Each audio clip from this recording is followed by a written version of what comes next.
aujourd'hui c'est jeudi, nous sommes ici, Jean chapitre 11. Vous savez, le temps de Dieu n'est pas le nôtre. Le temps de Dieu est un temps parfait.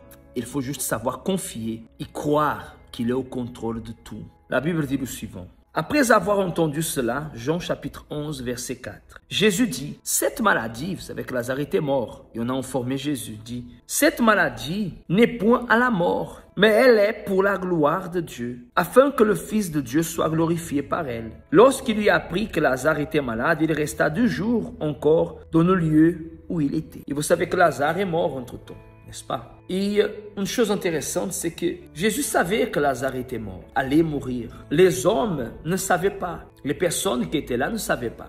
D'ailleurs, quand Jésus arrivait là où Lazare était, la Bible parle, si vous avancez là dans le verset 35, Jésus la voyant pleurer, elle et les Juifs qui étaient venus avec elle, fermis en son esprit, fut tout ému. Il dit, où l'avez-vous mis? Seigneur, lui répondit-il, viens y voir. Jésus pleura. Sur quoi les Juifs dirent, voyez comme il l'aimait. Et quelques-uns d'entre eux dirent, lui qui a ouvert les yeux de l'aveugle, ne pourrait-il pas faire aussi que cet homme ne meure point? Vous observez qu'il y a toujours ces personnes que face aux difficultés, elles ont toujours cette pensée. Dieu ne m'écoute pas, Dieu ne m'exauce pas, Dieu n'est pas avec moi, Dieu ne m'aide pas.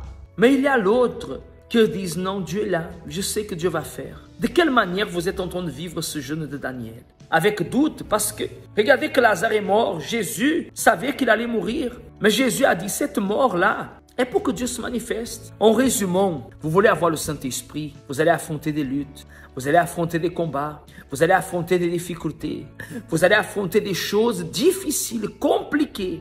Vous allez affronter des choses que parfois vous vous dites comme ça. Comment je veux faire, mon Dieu? Est-ce que je vais arriver? Est-ce que ça va changer? Est-ce que j'aurai le Saint-Esprit? Mais c'est là où vous devez confier. Dieu, il est capable de faire l'impossible devenir possible. Mais pour cela, vous devez croire. Confiez de qui il va le faire. Ne baissez pas les bras, ne découragez pas. Au contraire, ayez foi, ayez confiance. Peut-être aujourd'hui, vous voyez apparemment rien. Il n'y a pas de résultat, il n'y a rien. Et beaucoup disent, oh, tu n'as pas reçu encore, peut-être il manque ceci, peut-être il manque cela. Les pensées vous disent que vous n'allez pas y arriver. La seule chose que vous devez faire, c'est ce que Jésus a dit. Je ne t'ai pas dit que si tu crois, tu verras la gloire de Dieu. C'est la même chose que Jésus a dit, que Jésus vous dit à vous. Vous croyez? Alors ça va marcher. Dieu va faire justice et ça va changer.